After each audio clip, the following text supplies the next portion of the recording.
जो गंगा जी का जो सरयू से जो सरयू का, और उस जल से उस संसद भवन की सबसे पहले धुलाई सफाई करेंगे हवन यज्ञ के साथ।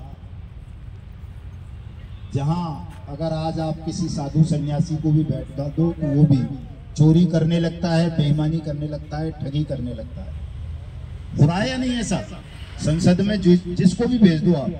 नरेंद्र मोदी जिसके आगे वो कैसे बोलते हैं, आगे नाथन पीछे पगा, कोई बालक नहीं, बच्चा नहीं, कुछ नहीं। पूरा देश ये सोचता था कि यार ये आदमी प्रधानमंत्री बन जाएगा, वहां पहुंच जाएगा तो देश का कुछ अच्छा करेगा, भला करेगा।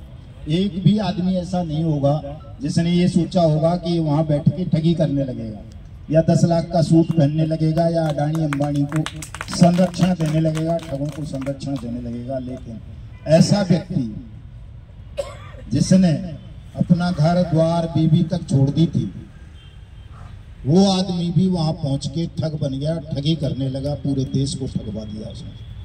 तो आप सोच सकते हो, हमारा वो मुख्यमंत्री है साहब, उत्तर प्रदेश का रहने वाला हूं मैं, योगी आदित्यनाथ, बाबा है, भगवा कपड़े पहनता है। वो भी अब आप देखोगे तो उसका कुर्ता बताते हैं साहब, वो 15,000 रुपए का आता है, ऐसे कपड़े का कुर्ता पहनता है आजकल। वो पहले वो 500 या 200 रुपए वाला पहनता था, और ठगों के खिलाफ एक शब्द नहीं सुनना चाहता।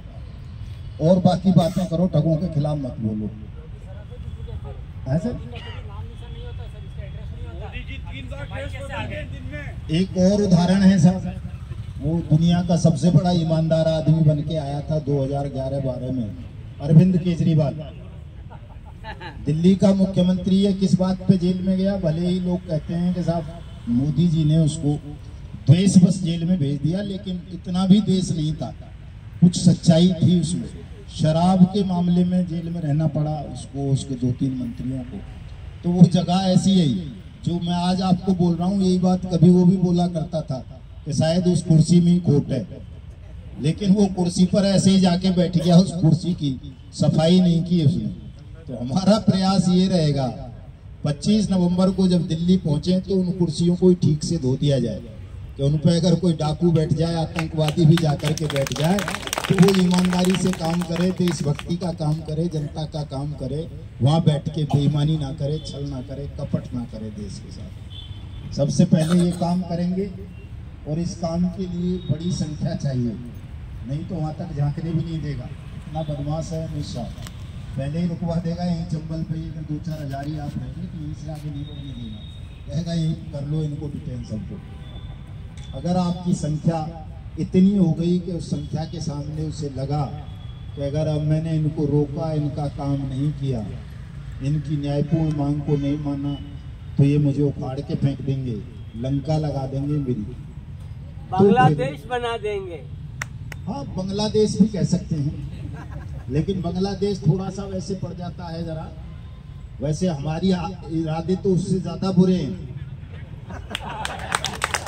मैं तो कई बार बोलता भी हूँ तो बांग्लादेश के लोग तो भले थे कि उन्होंने उसको हवाई जहाज दे दिया कि तू भाग जा, भाग सकती है तो। मैं तो कहता हूँ अगर ऐसे हालात मेरे जीवन काल में हिंदुस्तान में हुए तो मैं भागने नहीं दूंगा एक को भी। मैं तो कह दूंगा पकड़ के रखो इनको।